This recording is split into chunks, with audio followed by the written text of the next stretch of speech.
guys, Han here, and welcome to part 2 of the 1-year recap of ADOR Gate, aka the ongoing saga between HYBE, ADOR, Hee-Jin, and NewJeans. If you missed out on part 1, then make sure you go and check that out because I'm not going to do the whole intro spiel again today. Otherwise, let's jump into the first part of part 2, chapter 3, NewJeans Rebellion.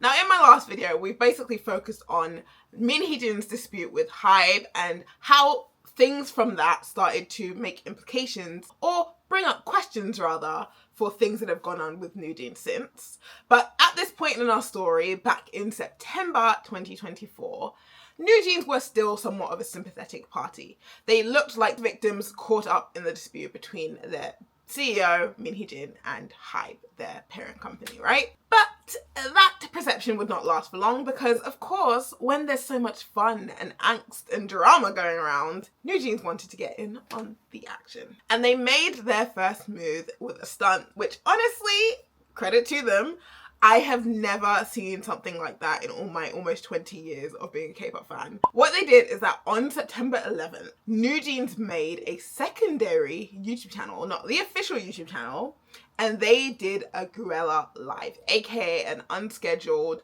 unannounced, sudden live stream with the 5 members of NewJeans, somewhat dressed down, like in their bit more loungewear or airport fashion, if you will. And they were there with papers or iPads, and they had a very solemn, very moody look on their faces. And they were there to discuss something very important to them, aka the return of Hee-Jin as CEO of ADOR. The video was titled What NewJeans Want to Say, and if you've been keeping up with any of their recent statements, you should know by now that they essentially said a whole lot of nothing. The whole video can be summed up in basically 2 statements. The first of which is that they were dissatisfied with the way that ADOR/HYBE was functioning, and they said that they felt like they were being mistreated, isolated, and bullied at the company, alluding to, but not going into the details of ADOR Gate, which, if you don't know what that is, again, have you been living under a rock? We will cover ADOR Gate in detail a little bit later in this video,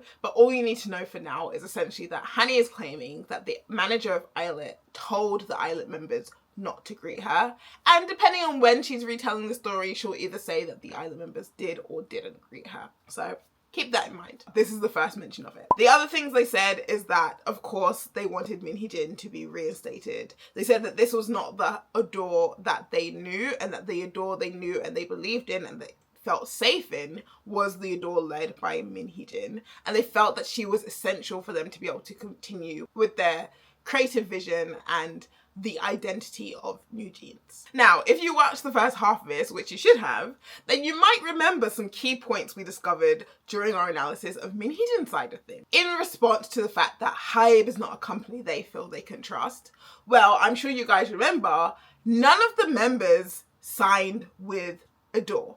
They signed with Source Music. One of the members signed before Source was acquired by Big Hit, but the other 4 members all signed when Big Hit and Source were business partners, Source being a subsidiary. And actually the last member was hired directly by the CEO of Source Music under HYBE. So the idea that they suddenly don't want to work with HYBE or can't be in ADOR without Hee-Jin doesn't make sense, because from the very beginning of their careers, that was never the intention. Secondly is the idea that Hee-Jin needs to be the CEO for them to be able to work and to continue being able to be NewJeans. But as we have the very important statement from the Wicked Witch of the East herself, this is your Hee-Jin trigger warning for those of you who were upset when I showed her clips last time. I'm about to show the same clip. 위에 대가리가 다른 사람으로 바뀌어도 돼요. 내가 주인이 아니어도 돼요. 그냥 나는 그냥 뉴진스랑 내가 하려던 일을 하면 돼요. She doesn't need to be the CEO in order to work with them. And when she was given, this hasn't happened yet in our timeline, but when she was given the opportunity to stay with NewJeans, she was the one who turned it down. So while NewJeans may be of the opinion that she needs to be the CEO, there's really no good reason for them to be so adamant about it. And this is something that I pointed out at the time that it was happening, and something that we have still failed to truly understand until now in present day. Now, typical of Hee-Jin's statements, NewJeans also used a lot of the same verbiage, calling HYBE an inhumane company and saying that they were mistreated or neglected. And as I said, this was a point where up until now, people had seen NewJeans purely as victims. Regardless of whether you were Team Min Hee-Jin or Team HYBE, we could all agree that NewJeans were unwitting victims in this situation. Well, that perception changed here. At the time of this live stream, a lot of people were not impressed with the way that NewJeans conducted themselves.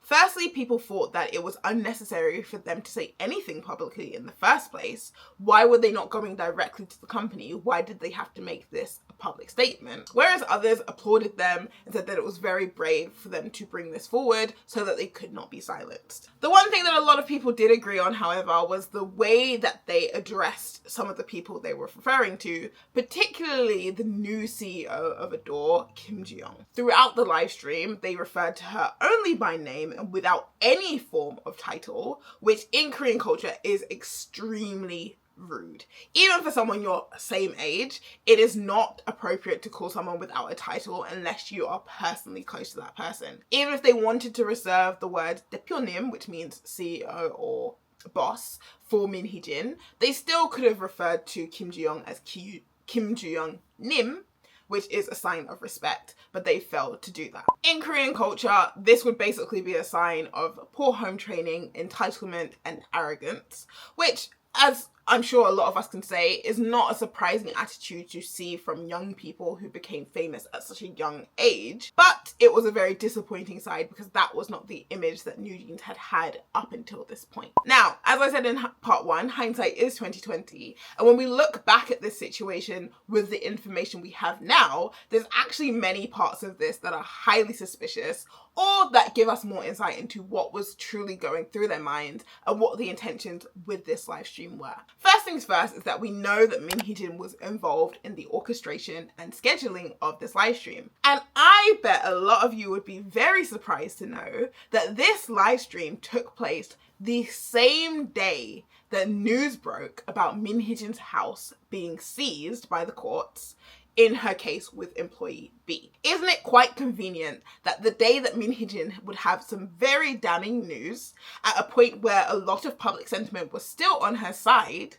and in a case that would show the true nature of her person, it just so happened that on that same day is the day that NewJeans decided to do this surprise, never seen before public stunt. Very convenient, very, very convenient. Not only that, but we also know from other Kakao Talk messages that Min Hee-Jin's strategy was that she wanted to pressure HYBE both internally and externally to reinstate her as CEO. The internal part would be her filing her injunction, her second injunction, 2 days after NewJeans' live stream, and the external part would be the media circus that would come out of NewJeans' public address. Now, one thing I didn't mention is that in the live stream, NewJeans said that they would give ADOR 2 weeks to rectify the situation. And actually, they do have a right to do this. A lot of people saw it as an ultimatum. They did kind of say, you'd better do this or else. They didn't really say what the or else would be inferring to, but they implied that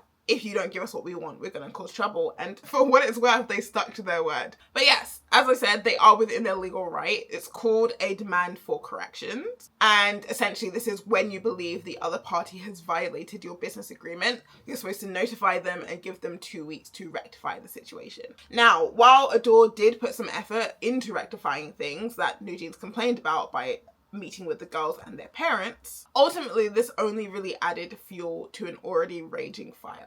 Now, prior to this date, the parents of NewJeans had had many a complaint to share, so we're just going to very briefly go through some of the things that they complained about to the company and had therefore met with ADOR and HYBE on multiple occasions to discuss. Now, on May 13th, in an exclusive interview, the parents had complained about the treatment of NewJeans within the HYBE main body. They said that Bang Seok had failed to greet their daughters in an elevator on one occasion, which had really upset the members. How dare our boss not greet us when he sees us. They also complained that HYBE had intentions to essentially put NewJeans in the dungeon by putting them on a long break, referring to the statement made by Pt.2 where he said that NewJeans would be given a break, i.e. to recover from the situation with Hee-Jin, and that the company would put their efforts into finding NewJeans a Grammy-level producer to produce their future music if Hee-Jin was no longer available, which I think is a strange statement to begin with because Hee-Jin was never a music producer, but I digress. Not only that, but also on July 28th, Minji's parents had complained about her being put in a cockroach-infested dorm when she was a trainee. And I find this complaint ridiculous for so many reasons. I live in a brand new apartment in Seoul, South Korea, and there were cockroaches when I moved in. In my previous apartment, there were also cockroaches when I moved in. Fortunately, I think those were because at the time, both apartments were brand new and nobody had been living in them for a while. I have not had any issues since moving in, thank goodness. But the point that I'm trying to make is that cockroaches are not necessarily a sign of poor quality. They're actually extremely common all around Korea, even in the city. And the time they complained about the dorms was when she was an ADOR trainee, or when she was in the transition between Source and ADOR. It wasn't until after NewJeans debuted that they moved to the luxury apartment in Gangnam. Mind you, both accommodations would have been provided by the company. Why is it only an issue now that you have complaints 2 years after she no longer lives in the apartment? They debuted in 2022. So she would have been living in that apartment from 2021 to 2022, and you're bringing it up now in 2024? Make it make sense. Anyway, after the discussions with the parents, ultimately, ADOR said that they had addressed all the other concerns that the NewJeans girls had, but it would be impossible for them to reinstate Hee-Jin as the CEO, as they had given her an ample position. She said she wants to continue working with NewJeans. They'd given her a producer contract, which is longer than her original contract, so that she could be with NewJeans until their contract expired. And then all 6 of them could run into sunset together. But she said, no, thank you.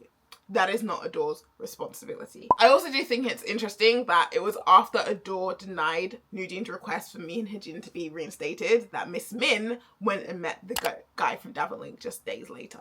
So it shows that basically Davalink was essentially her plan B because she didn't get what she really wanted, which was her CEO position back. The next time we would hear from NewJeans would be in October, just 1 month later, where Hanni attended the Korean National Assembly audit regarding healthy workplace environments and combating workplace bullying, harassment, and mistreatment. This was essentially a gathering where some of the top companies in South Korea would be questioned for how they provide their workers with safe working environments, or would have to explain recent incidences that had taken place. And they would call witnesses such as Hanni to testify on their experiences in these companies which are under investigation. Now, on October 15th, Hanni attended and she gave yet another account of ADOR Gate. And this was really the main account where she went into some of the details of what had happened to her.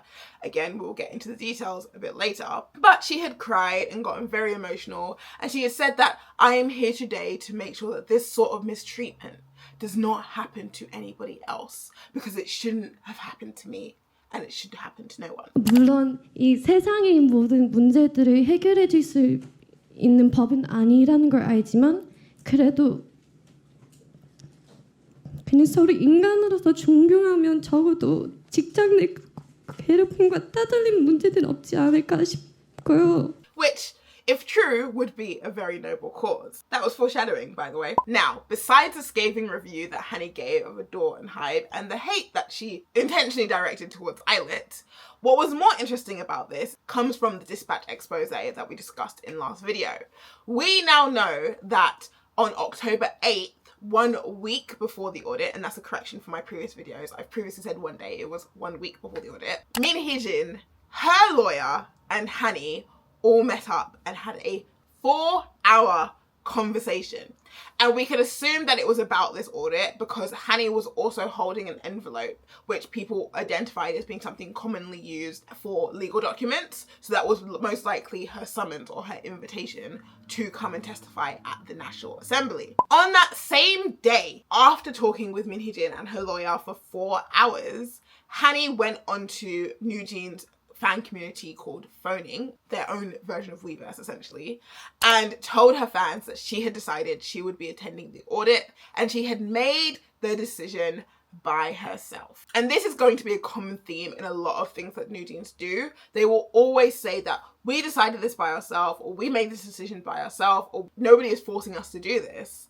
But then when evidence comes out later, we see that you're saying nobody forced you to do this or nobody convinced you to do this, but we know that you've met or discussed or colluded with Min Hee-Jin before every action you've taken. So can we really trust that this is a decision you made yourself, or is this something that the woman you have proven yourself time and time again to be loyal to has told you to do? Question, tell me what you think about this. Now, before we get into the general public's reaction to this and how the tide started to change once again, a common question that a lot of people had, whether you were for or against Hanni, was why was she invited? And how was she invited, more specifically? And this would be a good point to mention that Min Hee-Jin's lawyers, the two lawyers from her very first press conference, have connections to the National Assembly. Now, I've talked about this in detail in a previous video, so I won't get into it, but we do know that both of them are partners of the National Assembly, and we believe it's that reason that Hanni was specifically called to testify over what we will soon discuss are some more deserving candidates. Not only that, on October 25th, so 10 days after Hanni's appearance, HYBE was also grilled at the National Assembly for supposed workplace bullying and harassment against NewJeans and also against VP Lee, who had filed a workplace bullying or harassment case against them. And also they were questioned about the death of an employee who had died after collapsing at work in the HYBE building. The employee had collapsed, been taken to the hospital, and then later died. Now, to give the short version of that, essentially the employee had an existing condition and the family were not surprised when the employee passed away because it was somewhat expected or somewhat a risk they were already aware of, and therefore they did not take any legal action against HYBE. In South Korea, we actually have to pay workplace accident insurance so that if you're injured or if you die at work, there is insurance that will be paid back to your family or your dependents. And also, of course, that would give them grounds to sue the company as well if it's proven that they did something wrong, which is why you were able to receive that payout. So the fact that the family of this individual did not take any of that action basically shows that they knew that HYBE was not responsible. Of course, the audit politicians decided to try and make it look like HYBE had pressured them into not filing charges or something like that, but that's purely speculation with no legal basis. And as of yet, the family have not come out to say anything to the contrary. So we can believe that HYBE's side is fairly reasonable. Now, what was more interesting out of the audit of HYBE was a very spicy, we're not talking paprika, we're talking like Scotch bonnet pepper, very spicy internal document from 2023 was leaked. And in this internal document, this was supposed to be a weekly roundup, and it was basically a evaluation of the K-pop industry. So this was not just HYBE artists. They actually had a report where they would monitor basically all the popular K-pop artists in the industry at the time, and they would collect fan comments about the members, their appearances, their performance, their vocal skills, all this kind of stuff. And they would basically evaluate the competition and evaluate the response to their own artists and then make strategies based on those things. But now I'm going to be honest with you guys, I have not read the whole document. I've seen excerpts, but it's a long document and nobody's got time for that. But from what I've seen and from what I've heard, this document was aggressive. Not aggressive. This document was rude. It was uncloth. At points, it was downright mean. And actually later, HYBE's representative, I can't remember if it was the CEO or the head of PR, came out and gave an apology saying that this document was very inappropriate and they apologized for anybody who was upset by it. And a few idols did also speak out, like Sungwon from SVT, more so to the industry, including the company and the fans, than just about the HYBE document itself. But it seemed like the HYBE document was like the tipping point, essentially. But the scathing nature of it aside, the real reason it was considered a really hot topic was because of this line, "throw away new and make I," which NewJeans and people on the side were interpreting to mean throw away NewJeans and make eyelets. Now, HYBE did give what I personally think is a very reasonable explanation as to what this line means.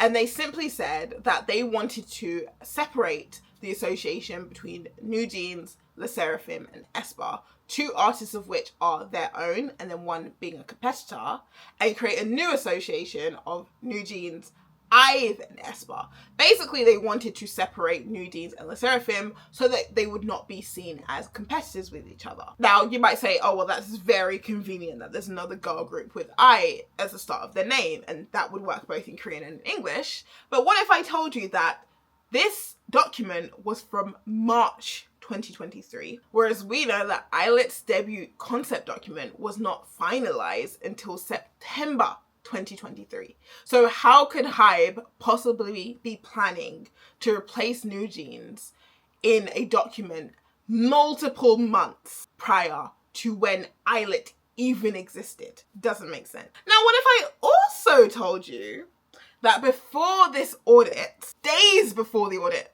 as a matter of fact, Hee-Jin had accessed this file 7 separate times. Suspicious, no?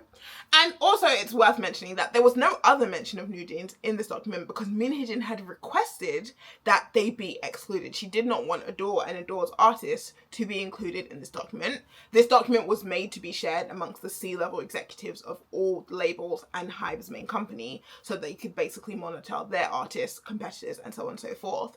And Hee-Jin has said, I opt out, I'm not interested, I don't want to be a part of this. So why is it now that she's accessing this document days, October 22nd to October 25th, days before this audit took place? Not only that, but this audit was supposed to be private. We should not have ever seen any part of this document. To this day, it's still not known who leaked the document to the public. Interesting. Also, don't you find it a bit suspicious that of all the weekly reports they could have gone through, they happened to go through the singular report or find the singular report, supposedly, that mentions NewJeans at all?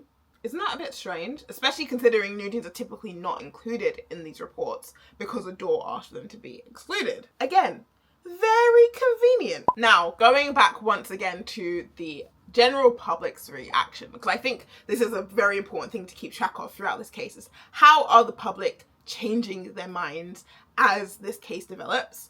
Well, a lot of people did not like this. As I said, people already thought the girls came across a little bit entitled, a little bit arrogant in their live stream, but many people were absolutely infuriated that Hanni was called to this audit. Firstly, Hanni's a foreigner, and while I personally don't agree that that means her experiences in Korea, in the Korean workplace, are less valid for that reason, a lot of people do, unfortunately. Korea is a very conservative country and they don't give a shit about us. It is what it is. But on top of that, they also felt like what she had come to complain about was a non-issue. ADOR Gate is essentially about Hanni not being greeted. And many of the viewers of this said, wow, if I could go to the National Assembly to complain about my boss or my co-worker or my subordinate not greeting me, I would have billions in legal fees by now. I would have sued the hell out of everybody because that's just not something a normal person could do. It screams privilege and it screams entitlement. And I will say on top of this, while I again don't personally agree with this, there is a mindset when it comes to celebrity issues that the problems celebrities have are non-issues because they're rich, because they're famous. You have so much privilege, you have so much money, so much opportunity. Oh, boo-hoo you have to deal with this little inconvenience. There's even a saying in Korean, 연예인 걱정하는 거 제일 쓸데없는 짓이야. That means caring or worrying about the issues of celebrities is the most useless thing you could do. Because they've got the money, they've got the connections, they've got the resources to take care of it by themselves. So a lot of people were not going to sympathize with her anyway, unless she was coming out with a story or situation that a lot of people would find relatable. Again, not something I personally agree with, but that was the sentiment at the time. In terms of the K-pop community, I think a lot of us also felt that this was a bit ridiculous, especially when there were much bigger cases going on in Korea at the same time. And this is something that both K-pop fans and the general public felt. A great example was the MBC news anchor who had been bullied to the point of unaliving herself just days before this took place, and many people were wondering, why are they questioning Hanni and Kim Ji-young, who also had to speak, and HYBE when they should be questioning NBC and the co-workers of this employee who has now passed away because of workplace bullying. There was also another company whose name escapes me right now, but they had a fire in which I believe a dozen people passed away because the fire alert system and the sprinkler system was not properly maintained or something along those lines. And people were once again saying, why is this company not being brought forward to address these issues? Why do we have to care about stupid celebrity BS, essentially? And that sentiment towards NewJeans continued forward as they continued to make very bad public moves. Every single time they would come out in public, the K-pop community at large would say, why are you doing that? You are single-handedly ruining your own image. Well, the third move that NewJeans had was on November 14th. On November 14th, NewJeans submitted yet another demand for correction, the 14-day period that ADOR has to meet their claims. And this time they did it with a more serious ultimatum. Before they just simply said, you'd better do what we're asking. But this time they were saying that if ADOR fails to rectify the complaints that we've made, we are taking that as ADOR choosing to terminate the agreement because ADOR is no longer following the agreement, right? So NewJeans submitted 8 demands, and we're going to go through each of them as well as ADOR's responses. So the first demand that they had was to address the HYBE internal report. Again, this whole thing of throw away new and make I, which they were interpreting as throw away NewJeans to make eyelet. In response to this, ADOR simply stated that they were not responsible for the internal document and therefore they could not do anything about it. HYBE was the one who wrote the document. HYBE has given their explanation, which ADOR finds satisfactory, and as ADOR did not write the document, it has no reflection of ADOR's intentions to care for or not to care for NewJeans. The second demand that NewJeans made was that ADOR obtained an apology from the manager of eyelet for the ignore her comment. Now, once again, ADOR pointed out that they are not responsible for that comment as they cannot control the employees of other sub-labels because they are different entities, which we'll get to why that's an important distinction. But I do also like how ADOR went about appeasing NewJeans in regards to this. They essentially put out what I personally think was a very passive-aggressive or somewhat sarcastic public statement on their social media, where they said they believe Hanni wholeheartedly, even though her version of events has already changed once. It is not her responsibility as the victim to remember the specific details. If she said it happened, then it must have happened. And therefore, they demand that the manager of eyelet formally apologize to NewJeans. And that was the end of it. Because again, ADOR are not in charge of what Belief Lab do with their employees, nor can they discipline employees from different parts of the company. They've given their formal complaint and it's up to Belief Lab and the eyelet manager to respond to that or not, which as far as I know, they didn't. The third demand that NewJeans had was to have the PR representative who corrected their sales figures replaced. Now, what this is referring to is that there was a news report saying that NewJeans has sold 1 million copies of their latest single or album in Japan, whereas in reality, it was 50,000 copies in Japan and 1.02 million copies worldwide. So the PR officer had reached out to the reporter and asked them for correction, and the reporter had then come public with this information. And this was also a reporter who was known for being pro Hee-Jin, so it was all very suspicious. But essentially, ADOR defended this by saying the PR officer was within their right to correct the report. In fact, as a public traded company, they have a duty to their shareholders to make sure that misleading information is not put out to the public that could influence the share value. And once again, the PR officer is an employee of HYBE, not at ADOR, so there is not really much they can do. They can't force the parent company to replace somebody for doing their job, no less. The fourth demand that NewJeans made was for the removal of their training video. Now, we talked about the training video in the previous part where we looked at the video from Source Music where there were 7 members of NewJeans dancing to Attention, which unfortunately I would love to have shown you the actual video, but if I do that, the video is definitely going to get taken down. So in that video, we could clearly see that there were 7 members in the group N Team who were essentially what NewJeans would have been if they had stayed in Source Music. And it's for that reason that ADOR replied that, hey, we didn't leak this video. It's not our fault. It's out there because that video has never belonged to us. It's not in our personal archives. That belongs to Source Music. And again, as a different company, we cannot do an audit of their company to find out who leaked it or where it came from.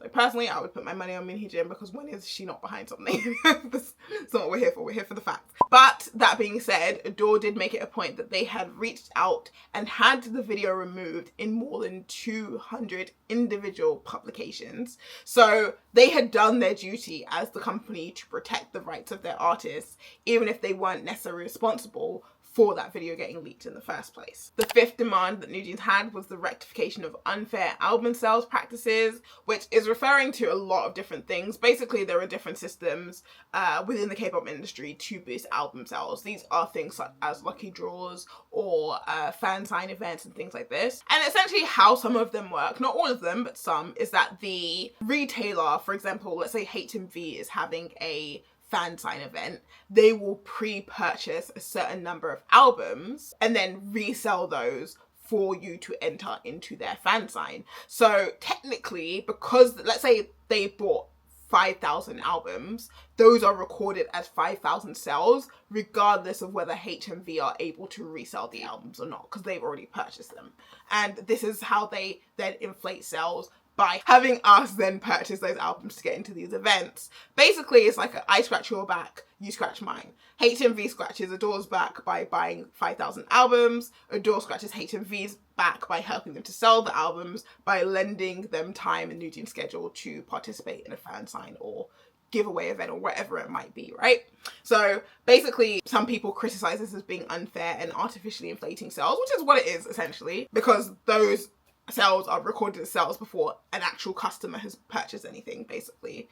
And I love, again, ADOR's response to this, because they just remind them that, babes, those unfair sales practices were handled by your beloved Hee-Jin. She was the CEO at the time that that stuff was happening. And mind you, it's those unfair sales practices that would have got them that 1.02 million copies sold in the first place. Not to say that NewJeans didn't have selling power themselves, is not what I'm implying, but I'm saying that within the 1.02 million copies would be the albums bought through this system. So what are they mad about? Really, this is just an attempt to make the company look bad. The sixth demand that NewJeans had was a resolution to the dispute with director Shin of Dolphiners Films, aka the director who had worked on a majority of their really big music videos like OMG, Ditto, and How Sweet. And there's actually a lot to be said about this specific request, and we will talk about it after we've finished going through this timeline, because I do think it's very interesting and very important, and there's a huge conspiracy involved there. But essentially, to give you guys the condensed version of events, he had released a director's cut version of one of their music videos on his personal, or his company, should I say, YouTube channel without ADOR's prior approval. And it also featured a scene where it implies that the NewJeans members killed their love interest by driving a car off a cliff with the love interest in the trunk, followed by the Apple logo, the sponsors of the videos. So yes, Unaliving Yourself and Others are brought to you by Apple. Great marketing. As you can imagine, Apple complained to ADOR, and then ADOR complained to director Shin, and they asked him to remove that singular video, but he then went forward to remove all the videos, and this became a big thing. But long story short is that there was this dispute now, because he's saying, oh, the company threatened me and forced me to delete everything, and ADOR saying, no, we wanted you to delete the singular video. We didn't care about the previous content that you had up, even though that's also in violation of our agreement, but we digress. And because of this dispute, director Shin had essentially decided to cut ties with ADOR. So ADOR then came back with their side saying, well, We didn't ask him to remove all the content, and we tried to maintain a business relationship while still enforcing our side and holding up our responsibility to you, NewJeans, to protect your IP rights. We were within our legal right to ask him to remove the video, especially because the sponsor of the video was not happy with it. And this is us doing our job as your company to protect your rights, because there's no reason this video should be up, especially if it's a music video. Like, it's not even a behind the scenes, a director's cut of the music video, which, mind you, that scene was the only difference. Should not have existed in the first place, but if it did, it should have existed on either HYBE Label's channel or ADOR's NewJeans channel. The seventh demand from NewJeans was that they wanted NewJeans to continue with the original branding and style. And of course, to this, ADOR said, no problem, we have no intention of changing anything. In fact, we are already working for your future full-length album, world tour, and we are trying to find a Grammy Award winning producer who can work with you to create the same kind of music that you've been making up until now. And of course, NewJeans' final and honestly most important demand was the reinstatement of Hee-Jin as the CEO. And once again, ADOR reaffirmed that they could not reinstate Hee-Jin as CEO because, firstly, it's a private company matter. NewJeans are not employees of ADOR, which is an important ruling that came out of the National Assembly. NewJeans idols not considered employees. And actually, their relationship is more comparable to a business partner. They are saying, we will dedicate this amount of time, we will do this kind of work, we will do this performance and the singing for you, and you can use our face and our name to earn money, and in return you will support our activities and you will invest into our training, and then you will pay us for the work that we do. That's a business partnership. So in no business partnership can a business partner tell the other partner that, hey, you have to have this employee or this person has to be in this position, unless that is stipulated in the agreement and decided beforehand, which it was not. Also, it's worth mentioning that by the point that this response would have come to NewJeans, Hee-Jin had already quit, because she quit ADOR on November 20th. So remember, November 14th, NewJeans submitted these demands. November 20th, Hee-Jin quit, and then November 28th would have been the deadline for ADOR to submit their response. So remember that deadline, end of day, November 28th. Well, this is where NewJeans made what was going to be their first significant mistake in regard to their future legal battles. They called for an emergency press conference to take place around 6 p.m. on November 28th. 1 hour before the deadline for ADOR to submit their response. Now, why would you send someone a list of demands and not wait to hear their response before announcing what your next move would be? Because you already know. This move single-handedly proves that NewJeans never had any intention of negotiating or trying to reach an amicable solution to these issues with ADOR, if not for Hee-Jin being replaced as CEO, which, mind you, they would know was not happening by now because she would have quit 8 days ago. So this proves that for NewJeans, really and truly, the other 7 demands don't matter, because the 8th demand wasn't met. The most important demand wasn't met. And them calling the press conference basically shows that they were not trying to reach a resolution in good faith. And that in good faith part is very important, because they will now come to say that because ADOR failed to meet their demands, that constitutes a contractual breach of trust. Basically, they cannot feel ADOR's good faith towards them, but they've already shown through this action by calling the press conference before they received the response that they also do not have good faith towards ADOR, which is going to hurt their stance. Even if they believe that ADOR has violated the contract, until that is proven in a court of law, they should be keeping the contract to prove that till the end they did the right thing. Now, they realized that and they ended up delaying the press conference to about 8 p.m, 8:30, so that it would be after the official response from ADOR had arrived.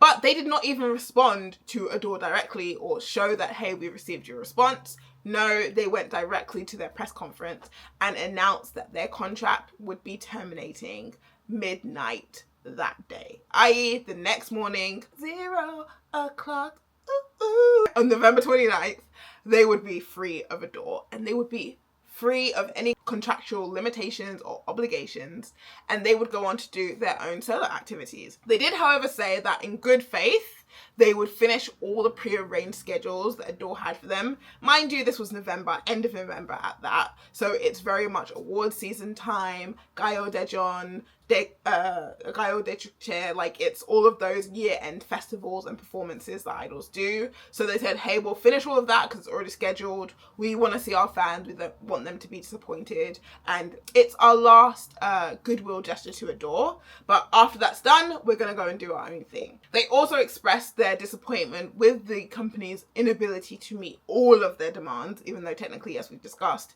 some of them were not reasonable. Some of them had been addressed to the extent of ADOR's ability, and really the one demand they really wanted was the one that wasn't met. They once again also reaffirmed that they felt they had been mistreated and neglected by the company, and that was one of the main reasons that they were leaving.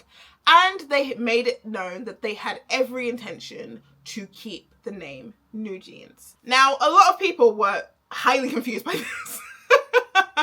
For lack of a better expression. During the press conference, a lot of the reporters basically asked variations of the same question, which was, how can you terminate a contract without legal action? Or do you plan to take legal action following this date? To which the NewJeans members essentially replied, well, ADOR didn't meet our demands, so they're the ones who terminated. So we don't have to do anything. Like, we don't need to go to the court because they're the ones who terminated. The contract is terminated. We're just going to start doing our own thing. The contract is terminated. And they just kept repeating the statement over and over and again, even though they were constantly being questioned. And there was actually one specific reporter who really spelled out for them that in all prior cases where idol has left their company, even when the company has been in the wrong, which is usually the case actually, the idol has still had to go through some sort of legal process to prove that the contract has been terminated, that the contract is now invalid. That is the normal legal process for all contracts. So why is it that you guys do not feel that you do not need to go through that same process? And this was one of the moments where a lot, myself included, a lot of Korean people were not impressed, because the way that Minji responded was so condescending. 소송을 하지 않겠다는 얘기를 하셨는데, 이게 이렇게 내용 증명을 보내서 요구 조건이 들지 않았다고 해서 소송을 걸지 않고 그대로 해지를 하겠다고 하는 건 일방적으로 좀 계약을 파기하겠다라고 들릴 수가 있거든요. 뭐 그런 부분이라고 저희가 받아들여도 되는 건가요? 저희는 말씀드렸듯이 하이브와 어도가 계약을 위반하였기 때문에 계약을 해지하는 것입니다. 혹시 이해되셨을까요? She said something to the effect of, after explaining the exact same paradox that they had repeated multiple times already, do you get it now? Do you understand? So honestly, when I saw it then, it made my blood boil, and when I think about it now, it still makes my blood boil. I can't fully express how rude this is in Korean. It sounds condescending in English also, and it's not so much the tone in which he said it, it's what is the tone? It's the tone and the words that she used, because the speech she's using is still formal, but it's very much so calling that reporter stupid, or why don't you get it? Like, it's very insulting basically. And again, coupled with the other two public statements they had made, Hanni's appearance at the National Assembly and their initial September live stream where they had essentially threatened the company, they are once again portraying themselves as these entitled, spoiled, arrogant, rude young ladies, i.e. kids. Like, this is the thing as well. A lot of people said, oh, they're just children, they're so young. Well, what does youth usually come with? Immaturity, lack of manners, lack of respect. And also when people see you as young, they expect you to show more respect to people older than you, especially in an age-based hierarchy society like Korea. Also, on top of this, we were now getting to a point where people were actually starting to question the claims that NewJeans were making. For the most part, people still did believe ADOR Gate. We'll get there. But for the other things that people were like, well, what do you really want ADOR to do? It's not their fault that your director, your MV director, broke the rules of the IP agreement. It's not their fault that HYBE has made this very nasty document supposedly about you. It's not ADOR's fault that Source Music or someone within Source Music, or maybe Min Hee-Jin herself, leaked your trainee videos. What are you complaining about? And really, again, are these reasons to leave the company? Is this so irrectifiable? Because usually when an idol leaves the company, it's because they haven't been paid for years, or it's because they're stuck in an insanely long contract that gives them no freedom, or it's because their literal basic human rights are not being met. What is the problem here? You guys are living in a luxury apartment. You're one of the top idols. You work with luxury brands. What are you complaining about? Are you really going to throw this all away for Min Hee-Jin? Another big question people had are, where are the lawyers? Because at this point, this is now September, October, November, 3 months of NewJeans making what I think we can all agree are pretty bad career moves and public statements and public addresses. And even during this press conference, the reporters were asking, do you have legal representation? Why is there no lawyer here with you? The same day that the audit results came out for ADOR, Min Hee-Jin had 2 lawyers with her at her emergency press conference. Why is it that the parents of NewJeans, if not NewJeans themselves, why is it that the parents of NewJeans have not spent the last 2 months working on the legal representation for their daughters? Well, again, in hindsight, we have a little bit of insight into why that might be. On the 28th, in order to finalize their termination, NewJeans did have to submit a notice of termination to ADOR. Well, it was revealed in their March 7th injunction, which we will get to, that that document was actually written by Sejong, Shin and Kim, the same law firm that Min Hee-Jin has been using from the very beginning. NewJeans expressly said, we do not have any legal representation at the time when they held that press conference. So how is it that if you have no legal representation, your legal documents are being written by lawyers? We also do know that Min Hee-Jin and the parent of NewJeans have met prior to this as well with her lawyers. So it really, in hindsight, it's not, everybody knows, like, we all know, let's be real. But at that time, it shows that once again, these girls are presenting themselves of making independent decisions and doing things on their own and not being forced to do things. And then somehow we find out that Min Hee-Jin was actually involved. Now, as you can imagine, everybody was waiting with bated breath to see what ADOR's reaction would be to this. While a lot of us were expecting that ADOR would take the first move to legally terminate the contract with NewJeans, actually they did the exact opposite. Now, a termination would net ADOR anywhere between 300 to 620 billion, with B, billion won. A crazy amount of money. A termination penalty based on what the projected earnings of NewJeans would have been to the company from 2024 when they left until 2029 when their contract actually expires. And that is basically the basis of all K-pop contracts. If an idol chooses to leave their contract early, there is their responsibility to pay the company what they would have earned so that the company could pay that forward to their investors and get the return on their own investment. Now, considering the massive payout that ADOR would have got if they had gone after termination with NewJeans, it came as a huge shock to everybody when on December 3rd, they filed a lawsuit to prove the validity of their exclusive contract with NewJeans. Basically saying, this contract is still valid, they are still our artists, and if you work with them, we will take legal action against you if you do not involve us in that process. Now, I did do a whole video on why this was an incredibly smart move for ADOR to make, but if I should summarize the key points from that video, I would say that this is a good move for 2 main reasons. The first reason is that it sends a warning signal to anybody who might be considering working with NewJeans. And this is because already at this time, they were starting to find staff members who were essentially picking their loyalties. Some who had chosen to quit and follow NewJeans, and some who were still working within ADOR's network, but trying to arrange private brand deals. It sends a signal to third parties that this is still our artist. You cannot work with NewJeans without working with ADOR unless you want us to bring the legal wrath of not only Kim and Jang, the #1 law firm in Korea, but also HYBE, the #1 company in the K-pop industry, down on you.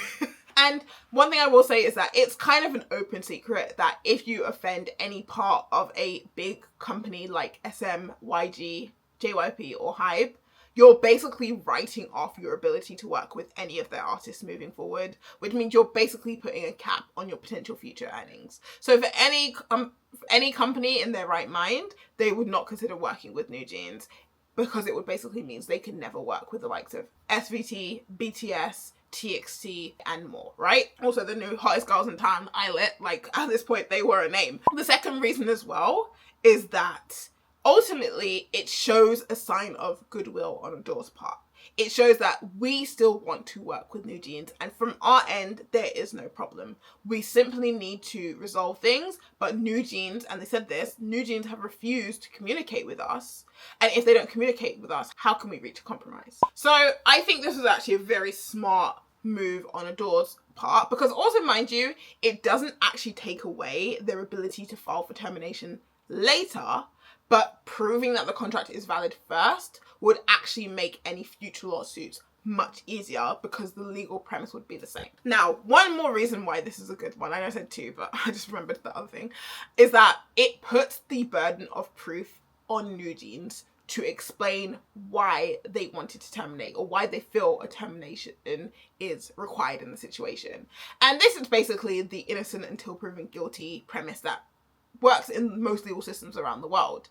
The contract is valid until somebody does something wrong. So you have to prove that person is guilty of doing something wrong to justify why the contract is terminated. That is the burden of proof that NewJeans now has. And it's exactly what they were trying to avoid by not filing first, because as you will see through the rest of this video, they don't really have a case. Despite that fact, of course, NewJeans continued to act big to the audience, and on December 6th, 3 days later, they put out their own statement through a PR company stating that they were happy that this was going to court, and that they were looking forward to proving the truth of the situation definitively. And days later, on December 14th, they opened up their personal Instagram, JeansForFree, as if it were their official channel. Following the NewJeans members' sudden departure from ADOR and their declaration of independence via the creation of their own Instagram channel, the few weeks at the end of December were quite an eventful time, and honestly a period of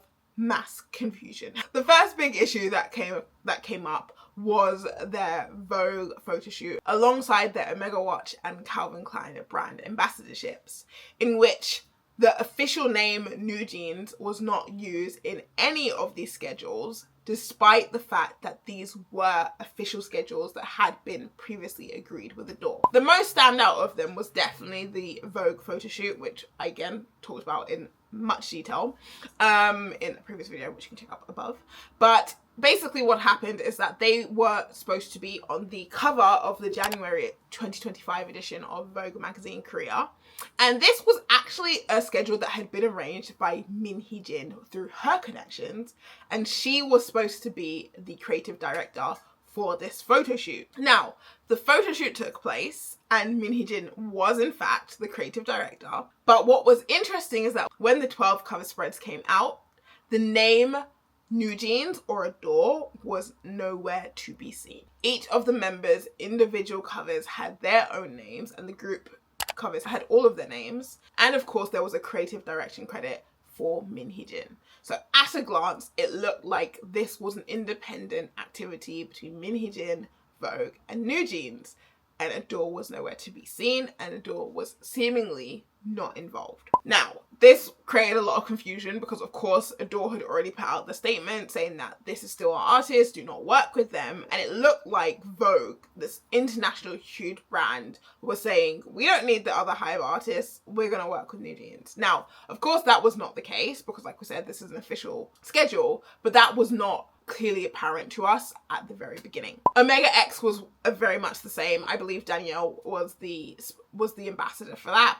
And Calvin Klein was also a little bit spicy because Although I think actually maybe Calvin Klein did use the name New Jeans, I can't remember specifically. But what was quite interesting is that there was supposed to be a behind the scenes of their photo shoot released through the official channels of ADOR, and they had to cancel that because essentially for some companies, not for all, but for some companies, idols do actually have to sign off on content created from their schedules or created with their faces and with their voices, with their image basically.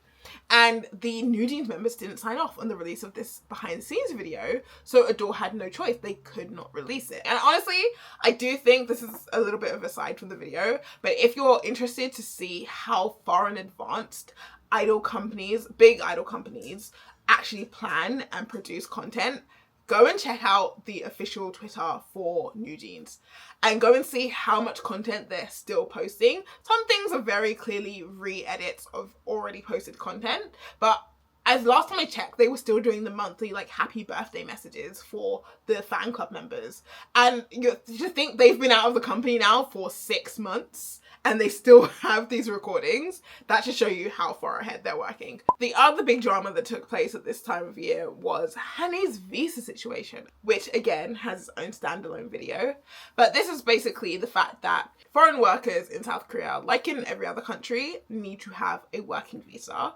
And as a foreign idol, although she is not an employee per se, ADOR is the sponsor of her visa because she's a business partner with them, right? So it's ADOR's responsibility to provide visa support for Hanni, as she doesn't have any form of Korean citizenship, or she cannot get a overseas Korean visa like someone like Danielle can. I actually believe Danielle has dual citizenship anyway, but if she doesn't, she could very easily get a overseas Korean or Korean descendant F4 visa, I believe it is. But for Hanni, she would have to have what is called the E6 Entertainment and Culture visa to work as an idol, and that visa would need to be renewed every year. It does not last more than 1 year, regardless of how long your contract is, except for some very special cases, but that's very uncommon. Typically, it is a 1 year visa with annual renewal. Now, if Hanni continued to work with ADOR, there would be a very easy renewal process. She and a legal representative from the company would go to the visa office,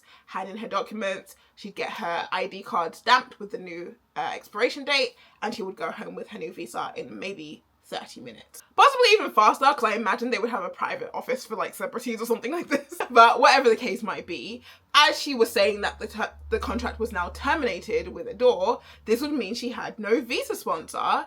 And one of the big things about working visas in Korea is that for you to change jobs, even on the same visa, you would have to get what is called a letter of release, aka a letter being signed by your previous employer saying that we have parted on good terms and we believe this person should be allowed to continue employment in South Korea within a different place of employment, which of course ADOR was not going to give her. With another E6 visa off the table, in my video we did discuss what the other options would be for her. Essentially, I suggested she would likely go down the investment route, which would give her an F-series residency visa, which again allows her to participate in any sort of economic activity she so likes. And it was confirmed in February that she had been issued a new visa, although we do not know what it is. And actually we don't actually know if that's true, because we do not know if she's currently residing in Korea or not, and she has not performed any idol activities since when her visa supposedly would have expired.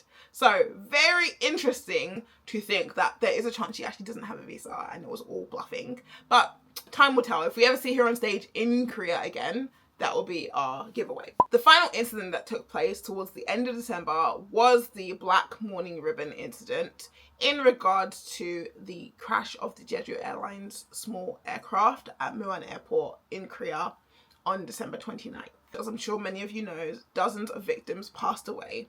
And in Korean culture, it is often seen that when a tragedy like this happens and many lives are lost, the whole country goes into a period of mourning, usually lasting 7 days, sometimes longer depending on the severity. During these periods of mourning, it is very typical that all sorts of big celebrations or happy events will be cancelled. And we did see this. A lot of artists cancelled their solo year-end year-end concerts, and all of the big year-end festivals were either cancelled or pushed back into January. However, NewJeans and a handful of other HYBE artists were scheduled to attend the 66th Daesang Awards in Japan on December 30th, just the day after the event. And as this was a schedule held in Japan, unfortunately, the mourning period taking place in Korea didn't really impact that schedule, and there would have been significant penalties if the artists were to cancel their appearances. So the artists all headed out to Japan,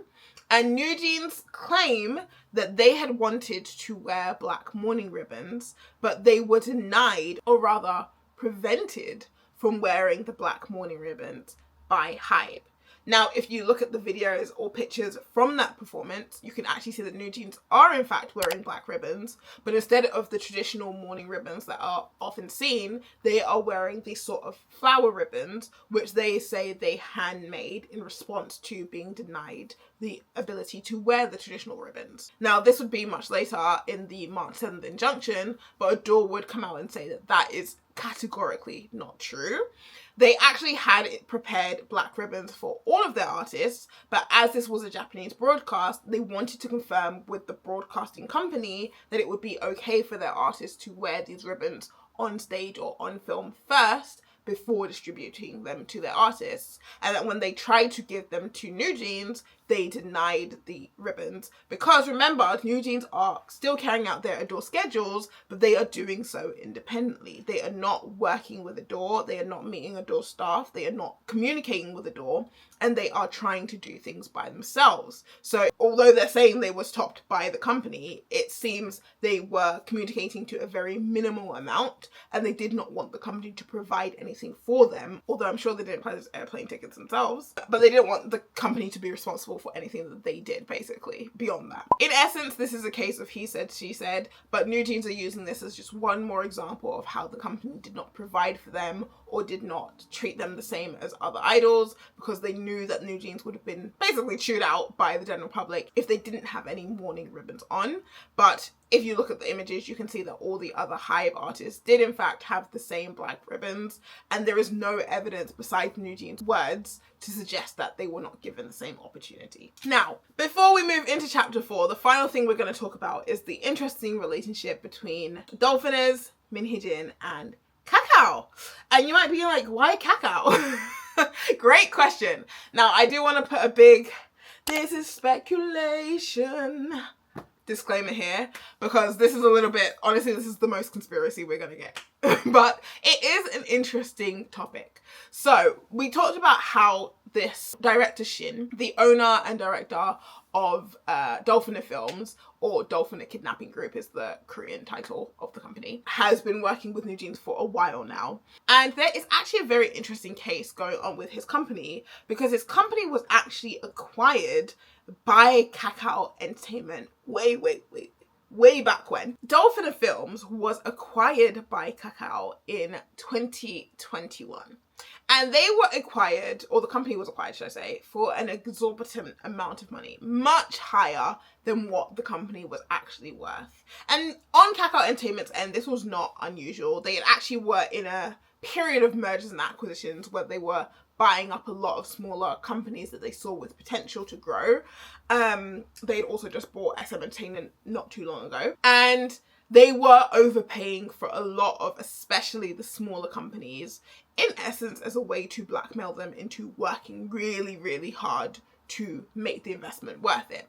And that was the case for Shin too. He was given about 30 billion won, although actually I believe 16 billion of it he had to reinvest into the company. But long story short is that he had to reinvest a larger portion of the money he received back into Kakao, buying shares or stocks, and the rest was the payment for the acquisition of the company. And he's kind of, in a way, director Shin was getting the short end of the stick also, because he also had the obligation to make 18 billion in operational profits, not revenue, profits, within the next 5 years, i.e. by 2026. And if he failed, his company would essentially be the collateral. So if he failed to reach this 18 billion in operational profits, Kakao would basically take full ownership of his company and he would lose his share holder rights or whatever it is in the company and just become a regular employee. Now, as we know, within the next couple of years, he would start to work with Min Hee-Jin and NewJeans, which obviously is going to net him a lot of money. But also there's speculation that Min Hee-Jin is interested in how he got such a high valuation for his company. Actually, the valuation he got was 30 times what the company was worth.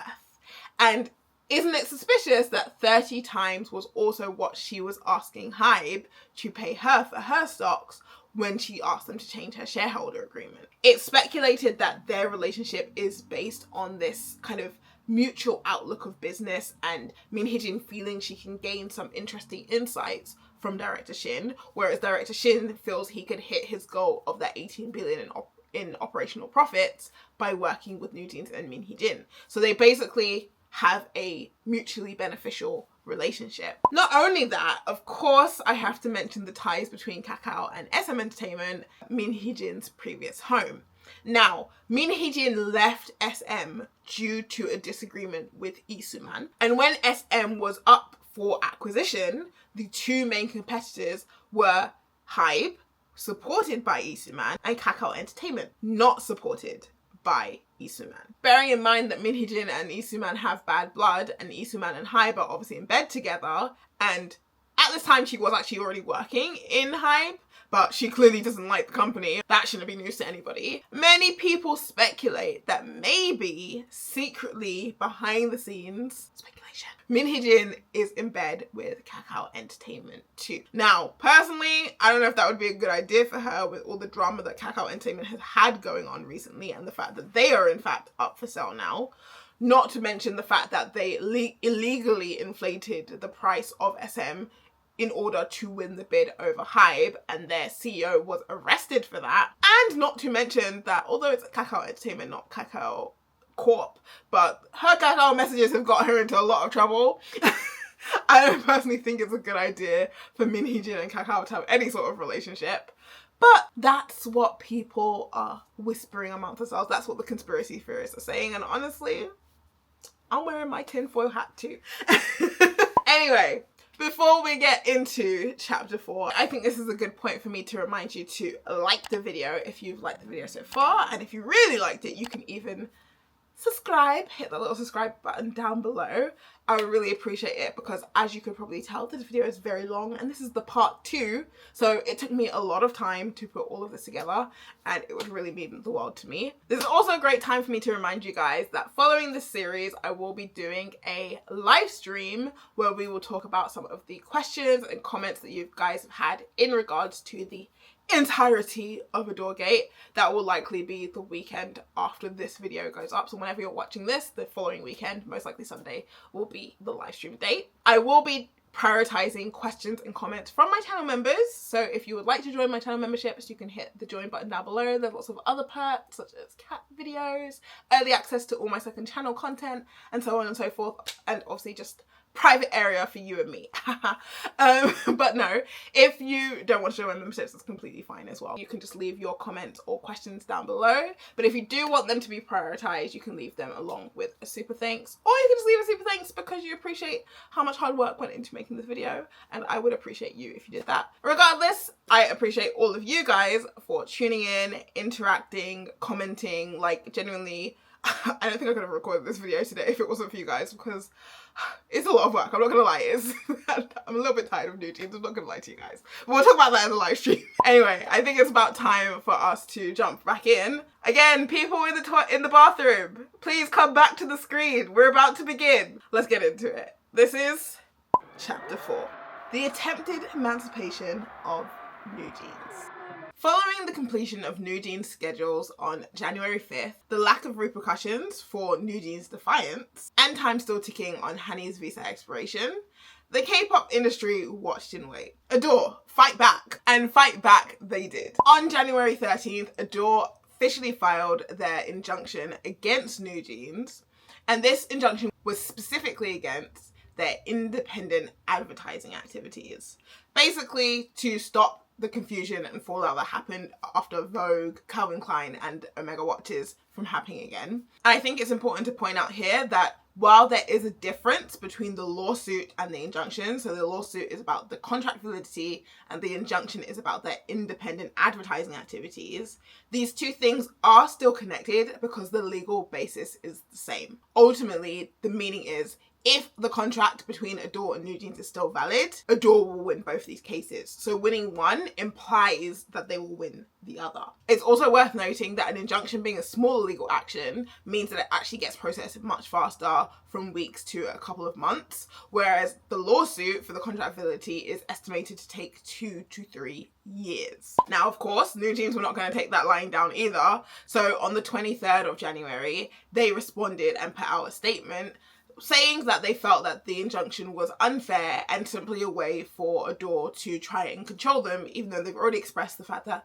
we've terminated, or rather you've terminated, our exclusive contracts and we're free to do whatever we want, basically calling this legal action against them illegal and abusive. And it was also at this point that NewJeans announced that they would be using Sejong, Shin and Kim as their legal firm, the same legal firm as Hee-Jin. Now, I and many others question whether this is a sensible move, because essentially the premise of the legal arguments that Hee-Jin is trying to make and that NewJeans are trying to make are opposites. In Hee-Jin's case, she feels she was unfairly terminated as a retaliatory act for her betraying HYBE. But as it was ruled in her first injunction, her duty is not to HYBE, it's to ADOR, and ADOR and HYBE are two separate legal entities, they're two separate companies. Whereas in NewJeans' case, they want to hold ADOR responsible for not only HYBE's actions, but all other sub-labels within HYBE, basically equating them all to one and the same. So these two differences means that their legal arguments are opposites, and one being ruled one way sets a legal precedent for the other. So there's no situation where both of them can win because their base is opposing each other. And the question then becomes, why are they using the same lawyers and the same legal team? NewJeans said in their statement that they had chosen Sejong because they were already familiar with the case regarding Hee-Jin, ADOR and HYBE.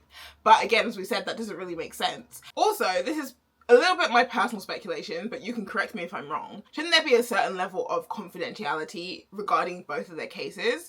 Just because you're in the same law firm doesn't mean that NewJeans and Hee-Jin should have access to each other's legal files and legal evidence, unless maybe there's a process in which they can sign consent over, or if they are filing as one party, which, as we said, would be a terrible idea because they have conflicting interests.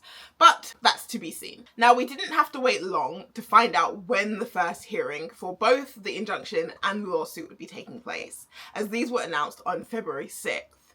But just one day later, on February 7th, NewJeans made an extremely unexpected move by announcing their new group name as NJs, and also a scheduled performance in Hong Kong at an event called ComplexCon on March 23rd, where they would be debuting a brand new song, which we would later find out is called Pit Stop. Now, as you can imagine, people were absolutely shocked by this because, again, from where we as the audience can see, legally, NewJeans are still under ADOR. They may say they've terminated, but they haven't taken the appropriate legal action yet. But they are acting like they've already been granted the termination and they're going out to do independent activities, which in terms of advertising, ADOR has already tried to put an injunction against them. So it was very surprising to see them so brazenly ignoring all of that, basically. Now, their announcement came with a lot of other questions too. The first was regarding their name. They had previously put out a post asking their fans to help them come up with a new name. And many people were confused by this because in their November press conference, they had said they would fight for the name NewJeans. Well, now they had announced the new name, NJs, which essentially was trademark infringement of NewJeans. And I've discussed this at length in the video where I discussed this name change. Technically, NJs is not trademarked by ADOR. They've actually trademarked NewJeans in full, and then NWJNS, which is another common abbreviation of NewJeans that has been used. But we as the audience know there is already an association between NJs and NJs with NewJeans prior to all of this happening. So it could be argued in a trademark infringement case that this naming is intentionally to confuse the audience and make them feel that these new activities are actually official activities sanctioned by ADOR, which they are not. The second question that came out of this announcement is who actually helped them set up this performance in Hong Kong and who wrote the song that they're going to be performing.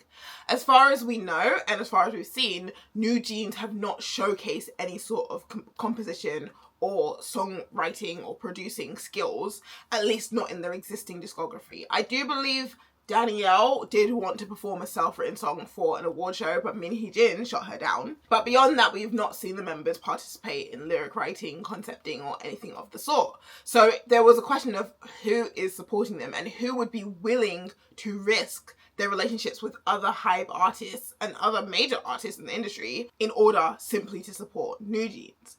Well, as you could guess, it's only our favourite person. And this is to some degree unconfirmed, but there are enough cookie crumbs and clues to lead us to what is likely the right answer. Now, while Hee-Jin has yet, since leaving HYBE in November, showed any public support for NewJeans, she did, however, follow the CEO of ComplexCon China on Instagram, and they are mutuals, which suggests that there is a relationship there, and this happened at the same time as the announcement. So while there's no definitive proof because she didn't actually interact with NewJeans' post and they never mentioned her being involved, common sense would tell you that she was involved and she actually orchestrated this performance. And then in terms of the song production, it's a well-known fact that Beasts and Natives Alike, aka Banner, is a company with a long association with Hee-Jin. Starting from her SM days, they actually left SM at the same time as Hee-Jin and continue to work with her under HYBE on NewJeans projects, showing their long-standing alliance and cooperation with Hee-Jin. As they were not actually in-house producers at HYBE or ADOR, there is no paper trail to say whether they have continued or would continue to work with ADOR moving forward, but as NewJeans are not there, they have not actively been working on other music projects. And it's also strongly believed that Banner has actually been the one behind organising NewJeans international interviews. So once again, when we look at the actions that NewJeans are taking, we can find hints and signs of Hee-Jin having her fingers all up in there. Now, after NewJeans announced that they were going to be doing this performance in Hong Kong, of course ADOR were not going to just allow that to happen. And in the following week, they actually filed to expand the scope of their injunction to stop all independent activities by NewJeans.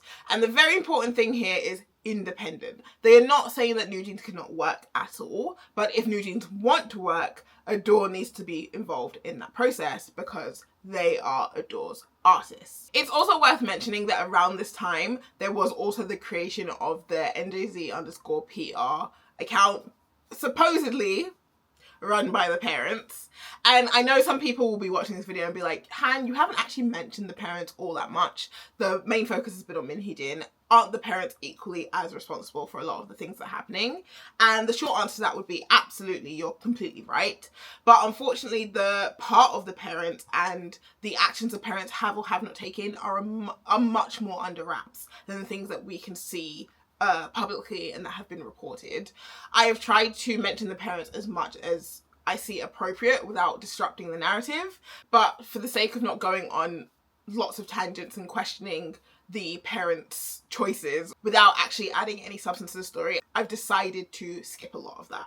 It is worth mentioning that when I first started covering this NewJeans stuff, I was far more sympathetic to the parents than I am now, because while I do understand that there is no playbook to parenting, by this point, I think the parents have had enough time and enough information made available to them to make wiser decisions and guide their daughters in a better way. But hey ho, and I have kids. Now, after ADOR's expansion of the injunction on February 11th, things remained quiet for about a month until the day before the first hearing for the injunction. On March 6th, the parents' PR account put out statements basically preemptively trying to make a defense for NewJeans and against the tampering allegations that they knew ADOR's side would bring up during the injunction arguments. They accused the company of trying to stop NewJeans' ability to be active as idols, going back to that statement of the company wanting to put them on a extended hiatus, aka throw them in the dungeon. And they also said that Hee-Jin had continued to be a support to the girls and that they were within their right to want to continue working with her and to explore ways to do so, as they are now independent artists. However, that defense didn't really help them, because the following day, on March 7th, they got read to absolute filth in that courtroom. The injunction hearing took place on March 7th for 125 minutes, a little bit over 2 hours, and each side was given 40 minutes to present their case. Starting with NewJeans' side, their lawyers gave a 36-minute 93-slide PPT presentation, and each of the NewJeans members was also invited to speak from 3 to 5 minutes. On ADOR's side, however, they sent simply 10 minutes on their argument and 30 minutes rebutting all of NewJeans' arguments with a 229-slide PPT. And it's important to remember here again that the burden of proof is on NewJeans' side. They have to prove why this contract termination was absolutely necessary. So ADOR's side should be focusing on responding and proving those points wrong. So we're now going to quickly go through the 11 points that NewJeans made as to why there had been a breach of trust, therefore justifying their contract termination, and the rebuttals that ADOR gave. The first reason for breach of trust and therefore termination that NewJeans gave was discrimination and broker's promises due to their delayed debut and the brand ambassadorship that they lost to LE SSERAFIM. Now, on ADOR's side, they responded that firstly, their contract said nothing about them being the first to debut. If anything, that's the claim that Hee-Jin is making, and that would be between her and HYBE, not ADOR and NewJeans. Also, as we discussed in part 1, it was actually Hee-Jin's fault that they debuted late. Not only that, in terms of the brand ambassadorship that they claim to have lost to LE SSERAFIM, Sakura already had a pre-existing relationship with this brand, and it was the brand themselves that said they would like to continue working with LE SSERAFIM as a whole rather than NewJeans. It was not ADOR giving away the sponsorship, and they could not control the brand's decisions. The second reason they gave was once again the internal document from HYBE, which ADOR simply said, we didn't write it, and we've already explained that the interpretation of throw away new and make I was incorrect. It's not about throwing away NewJeans to give way to Eyelet, it's about breaking the association between NewJeans, SSERAFIM and aespa and creating a new association between NewJeans, aespa and IVE. The third reason was once again discrediting their success in Japan by correcting the sales numbers, and ADOR simply repeated the argument we've already given of they were actually obligated to do so, and it was actually a representative from HYBE who did that, not ADOR. There is no good reason why ADOR would want to discredit their own artists, because NewJeans' success is their success. The fourth reason they gave is claiming that Eyelet is a plagiarism of NewJeans, to which ADOR pointed out that Eyelet is not a copy of NewJeans, as we discussed in part 1, and also ADOR is not responsible for the creation of NewJeans. Again, why would they try to discredit or destroy their only asset? From ADOR's perspective, NewJeans is their only artist and therefore their only means to make money. Why would they try to destroy their product? The fifth complaint was the leaking of their training videos, which, as we've already discussed, were property of Source Music, not ADOR. ADOR was not responsible for the leak. ADOR was not the one who had the data to be leaked, and ADOR had the videos removed in over 200 different publications. If that is not doing their job, what do you want from them? Number 6 was the breakdown in relations with their long-term supporters such as Dolphiners Films, which, as we already discussed, ADOR said, hey, it's not our fault, we told him to take down a single video because the sponsor, Apple, one of the biggest companies in the world, was not happy with it. We did not ask him to remove everything from his channel, and he was the one who said he would like to cut ties with us. As your company, it is our job to protect your IP rights and to protect your brand value. We were within our right to ask him to remove the video. Number 7 was actually quite an interesting one, which I thought was a bit more reasonable compared to the things they've said so far, but also didn't have a strong ground. And that was that ADOR had failed to provide them with a new producer in the 6 to 7 month in which there was the dispute between Hee-Jin and HYBE. Now, what they mean is that from April 2024 until November, when Hee-Jin left, ADOR had failed to set up any other producer to continue working with them. And while that is true, ADOR were very quick to say, well, that's because at the time you technically still had a producer. We never fired Min Hee-Jin from the producer position, and in fact we offered her a longer producer contract so she could continue working with you. She left 1 week before you did, so we were actually only given 1 week to try and find a new producer, because for the last 6-7 months we had been under the impression that Min Hee-Jin would continue to work with you guys, especially as she had said that's all she wanted. It's also worth mentioning that while ADOR themselves had not hired a new producer, that does not mean they do not have producers, because they have the extent of all of HYBE's resources.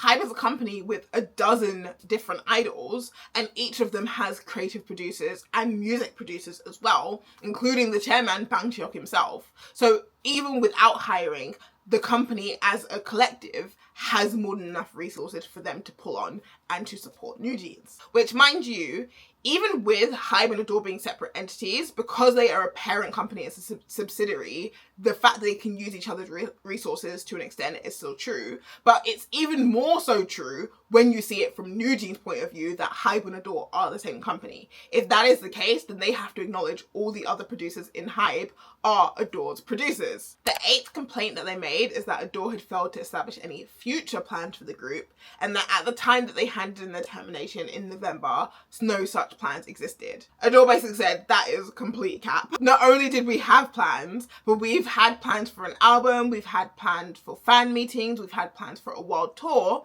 Since October, these plans have been ready, but you guys have refused to sign off on them because we've not been able to communicate with you. We haven't been able to meet you and discuss things, so that's why you're not aware of all these plans. And of course, they would have provided evidence for those plans as their evidence in this injunction. The 9th complaint was the always hilarious. ADOR is no longer the ADOR that we signed with, which, as someone who's worked in K-pop, I find honestly to be one of the most infuriating statements. As I've said many times, a company is not the CEO. A company is a sum of all the workers who work there. It's the stylists, it's the choreographers, it's the music producers, it's the cordies, it's the hair and makeup, it's the marketing team, it's the finance team, it's the manufacturing team. Like, there are so many working parts involved in the successful production and support of an artist, and it's so infuriating to hear both Min Hee-Jin and NewJeans themselves constantly reduce ADOR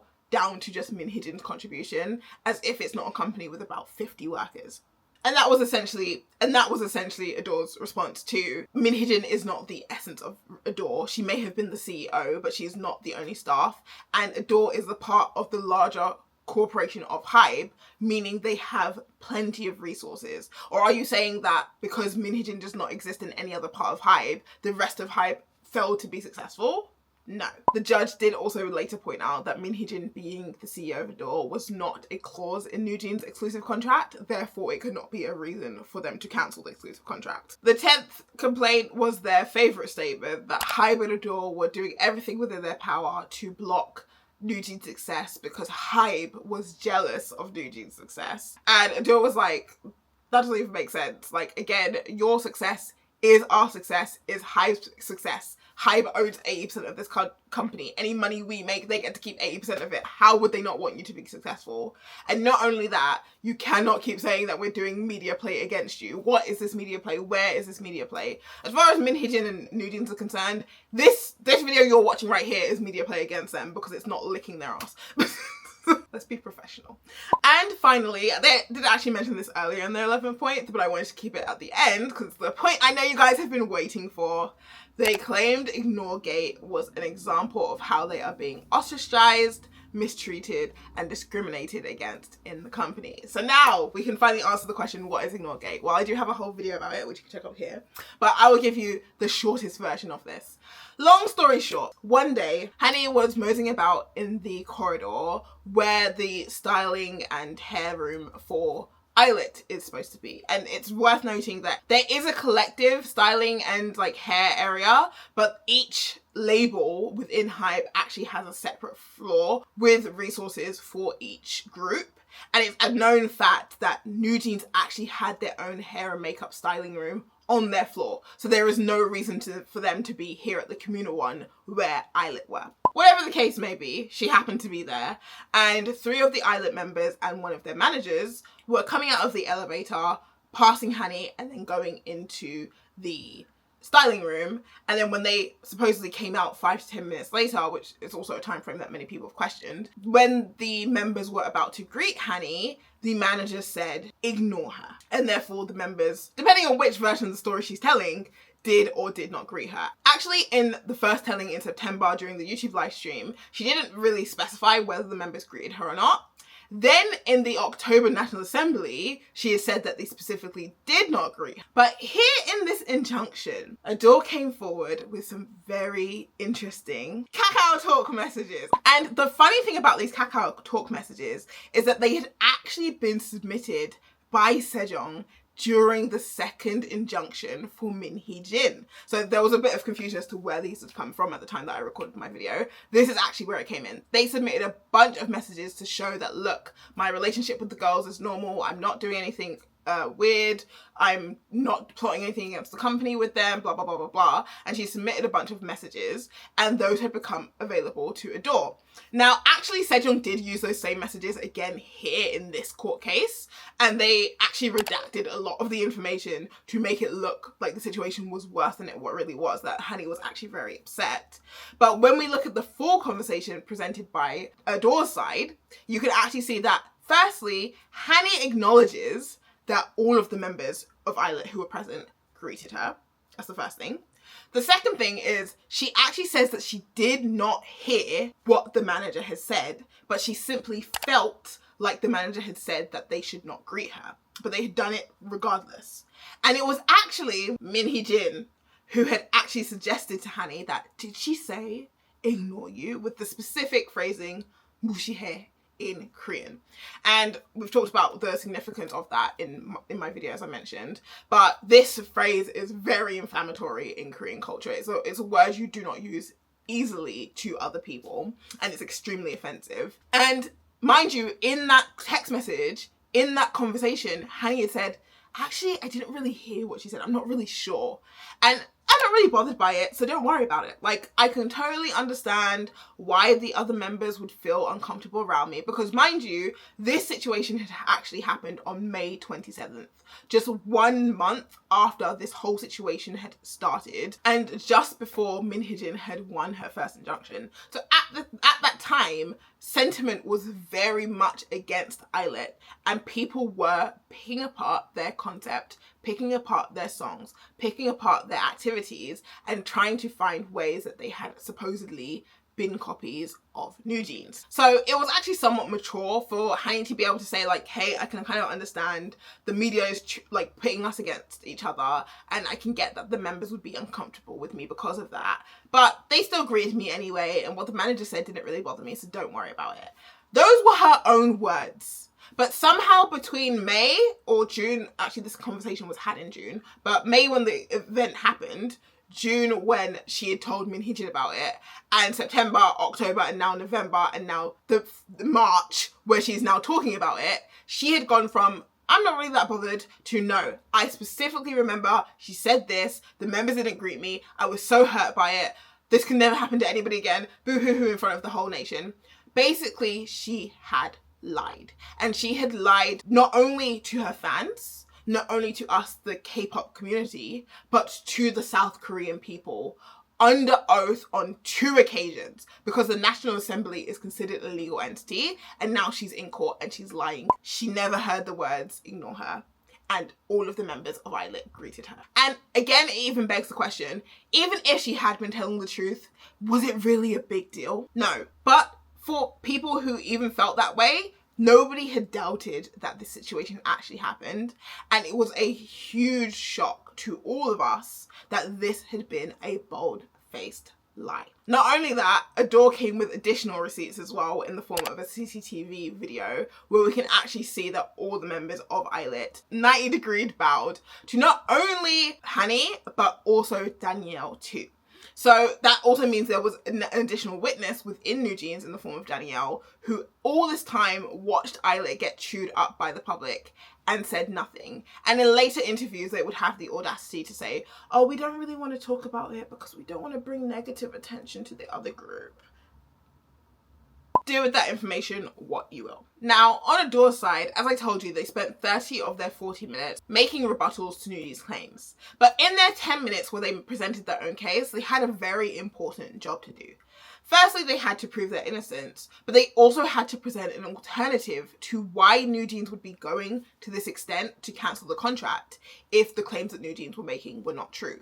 If you're not mistreating them, then why do they want to leave so bad? Well, to that, ADOR had a simple answer. Hee-Jin! And more specifically, tampering. It's a well-known fact that the relationship between Hee-Jin and the members is highly inappropriate and highly unusual for a CEO and idols to have in any stretch. Even if you compare other big groups like BTS and Bang Jihok or Big Bang and YG, none of them have had such a deeply emotionally and personally connected relationship as Hee-Jin and NewJeans did in just 2 years, mind you.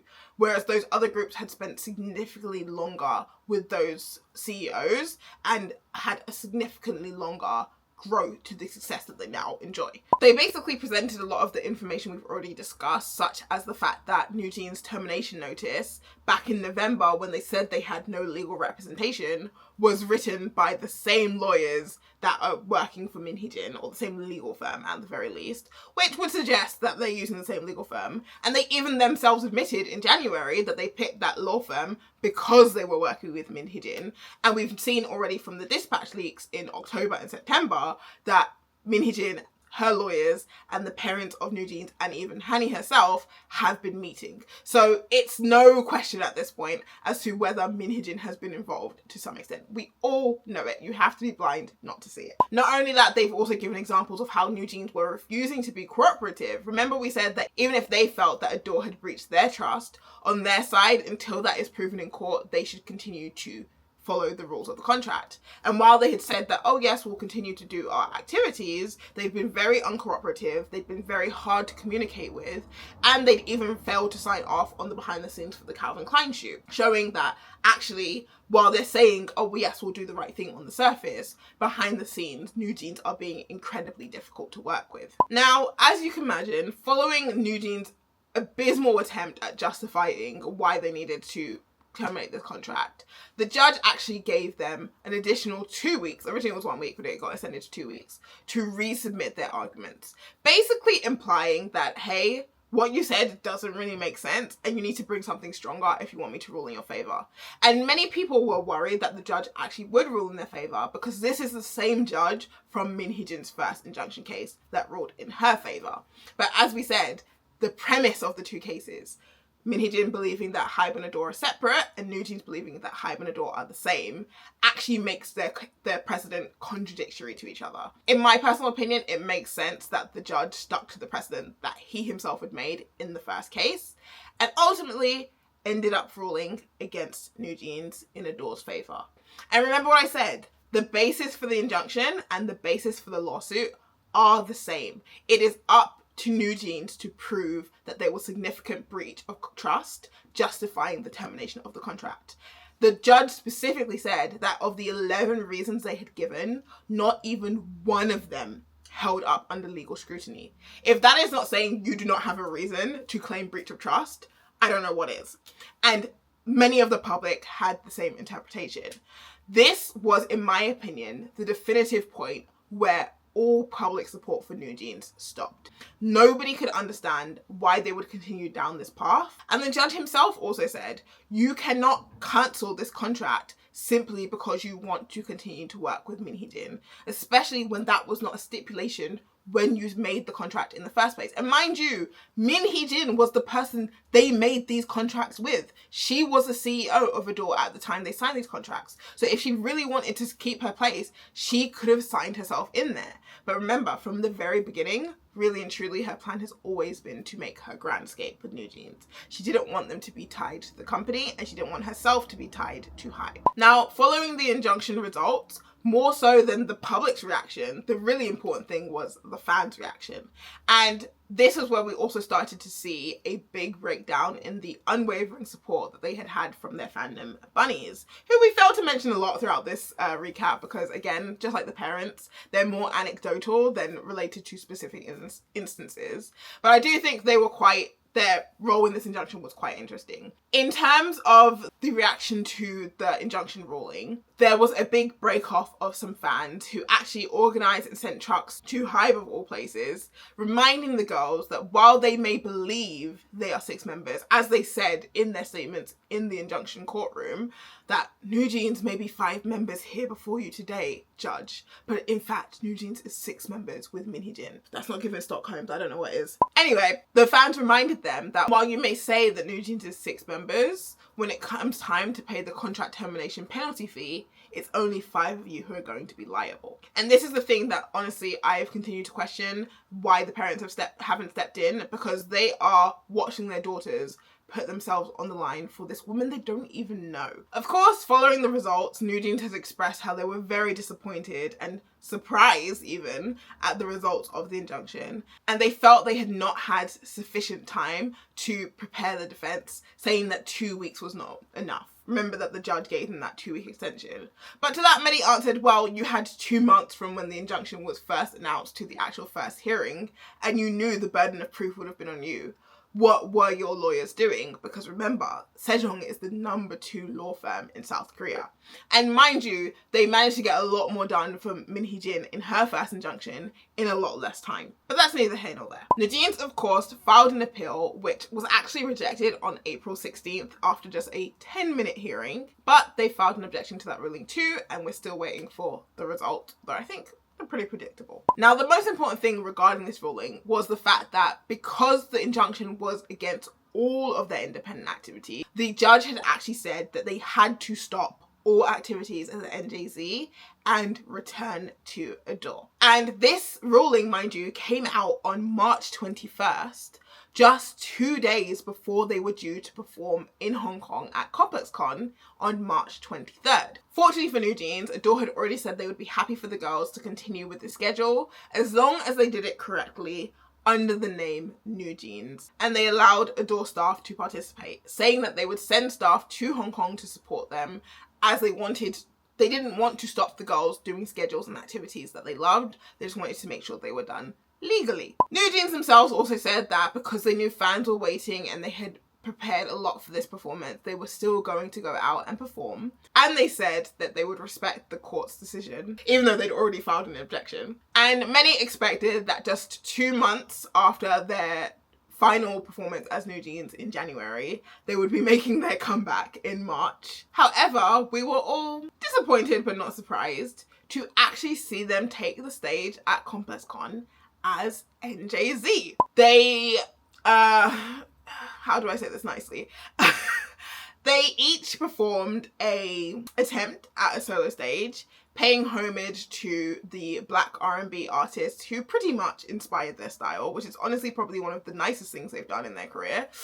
Unfortunately, the performances themselves weren't that great. Don't take my word for it. You can go and hear those off-key vocals yourself. Again, I'm not going to play that because I don't want to get this video copyrighted, but let me tell you, it's not sweet. And of course, they finished their performance with their new debut, but also goodbye single, Pit Stop, before they announced their hiatus. And I think this is the point, honestly, that really shocked people, more so than them performing as NJZ. It was them announcing that they would be taking a break from all activities, basically implying that they refused to return to ADOR no matter what, a sentiment that Danny had shared during the injunction's first hearing on March 7th, and that they hoped to come back to the stage one day after sorting out all the situations going on with ADOR and HYBE. Now, overlapping with this was also a lot of media play, for a lack of a better word, because it seemed to many that NewJeans truly were shocked that they lost the injunction, which for a lot of us was a little bit of a confusing sentiment because their loss seemed inevitable. There was no evidence for the things they were saying, and we were wondering if they've drunk so much of their own Kool-Aid that they failed to see the reality of the situation.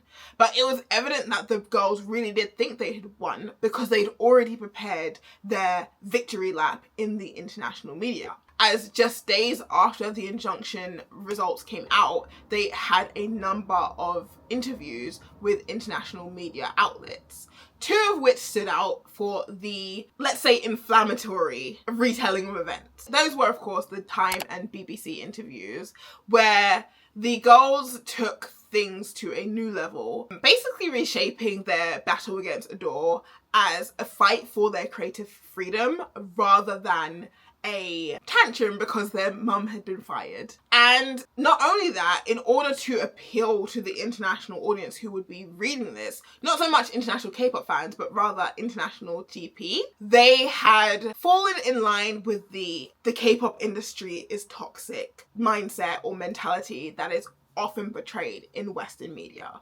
criticizing the K-pop industry as being abusive, reducing idols to products or money-making machines, not caring about the human element or the artistry, controlling their creative freedoms, and HYBE once again being this inhumane company that had these questionable morals that they simply could not agree with. And they took it a step further still by making this not just a fault of the K-pop industry, but a fault of Korean culture as a whole. And especially with this charge being led by the foreign members, by Hanni and Danielle, the English-speaking members of the group, you can imagine that the Korean sentiment was fiercely pissed off. Again, I did a video where we went through all the questionable claims and statements that they made in the articles, as well as the responses from the Korean public.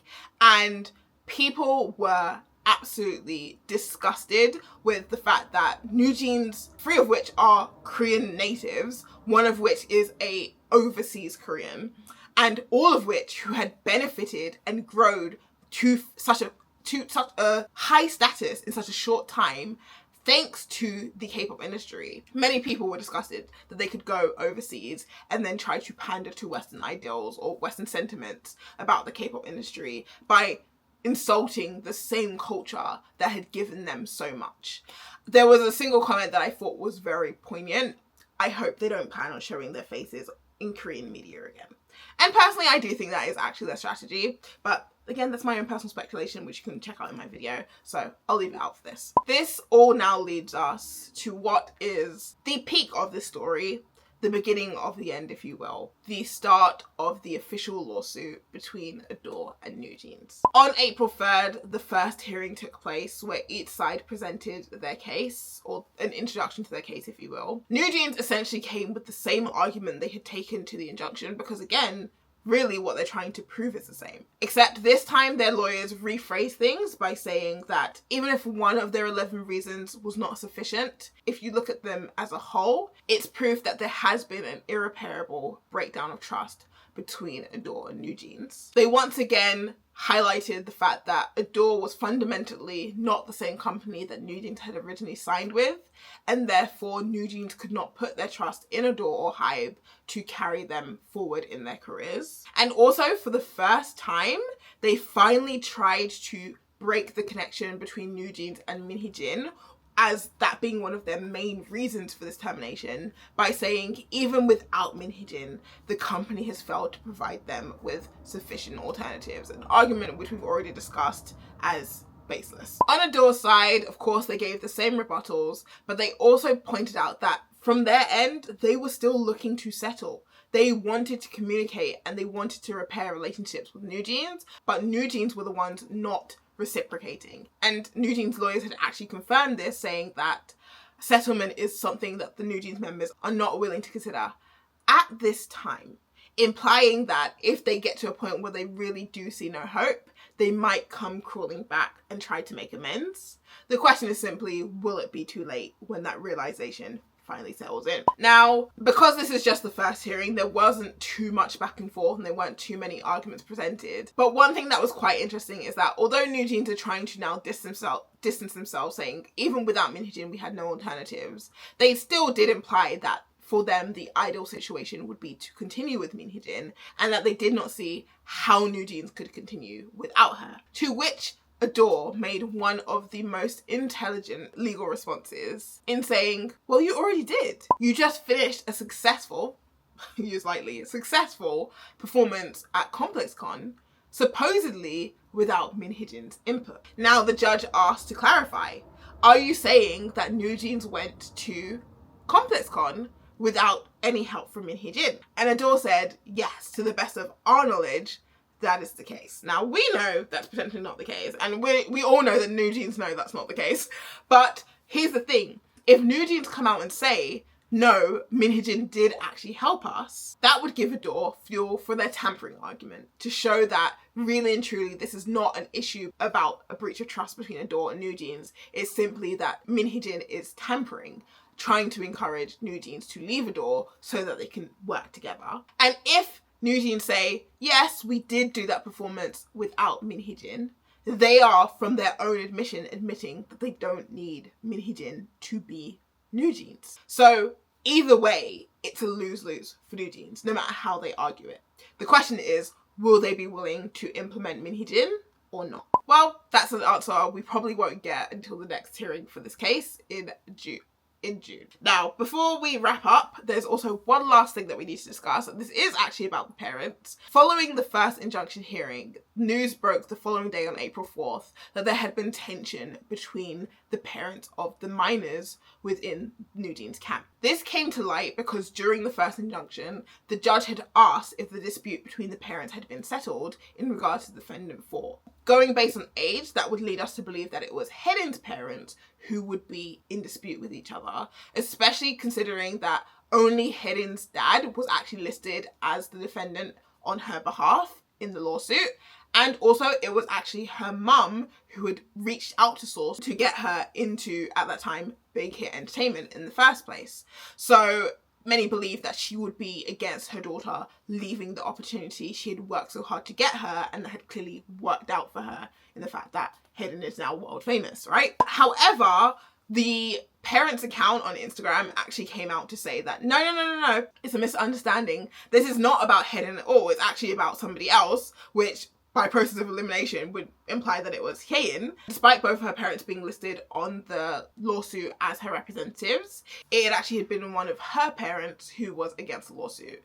Now, there's still a little bit of confusion as to whether it was the mother or the father. Now, on one hand, people believed it was Hee-Jin's father because it was his brother who had actually been the one to reach out to the Link chairman to get investment from Hee-Jin, but he had been burnt in that process. Whereas based on what the parents were saying from their account, they were implying that it was the mother who had some reservations, but ultimately that she was in support of the lawsuit. So there's still a little bit of question there, but from what we can see, both parents are still listed as defendants, and ultimately the court had decided to go with the parent who is pro the lawsuit. So Hee-Jin will continue to participate in the lawsuit. Actually, at present day, Hee-Jin is now no longer a minor, so 4 of the members are representing themselves, and only Hee-Jin, the youngest member, is still being represented by her parents. And following that, things have pretty much been silent. After the first hearing of the official lawsuit, they rebranded their NJs accounts to their initials, something that is far less abrasive, but they still refuse to use the official channels run by ADOR. And though they haven't posted very many things, they do occasionally do live streams, and also they posted for Hee-Jin's birthday as well as their 1000th day since debut, which is quite sad to think not even 3 years into their career, they're now at a point where, in essence, by going on hiatus, they did to themselves the same thing that they were accusing HYBE and ADOR of trying to do to them. They've put themselves in the basement where they can't produce anything, they can't make anything, and in a way, they almost can't reach out to anyone. While that brings us back to present day, this story is still far from over. As I've told you guys, the lawsuit is expected to last minimum 2 years, and we're only now in the 2nd month. And not just that, there's also legal things still happening on Min Hee-Jin's side. Actually, in May, on May 2nd, she will have the 2nd hearing for the B-Lif versus Min Hee-Jin case regarding Eyelet's plagiarism, accusations, and defamation. And then on May 30th, it will be Source Music versus Min Hee-Jin. And then the next hearing for ADOR versus NewJeans will be on June 5th. All of this taking place before NewJeans' anniversary on July 22nd, 2025. But in essence, that has been the story of the rise and fall of NewJeans. From Stardom to Stockholm's to self-destruction. Thank you guys so much for watching, and I really hope you enjoyed the video. Remember to leave a like on this video if you enjoyed it. Check out part 1 if you haven't already, and subscribe if you would love to see more content like this. It has been a long one, and let me tell you, I am so happy this is over, but I hope this was useful for someone, and I hope you guys enjoyed it. I appreciate all of you for being here, interacting, watching, and just spending your time with me, because time is precious. This has been Han from the Haniverse. Thanks for stopping by.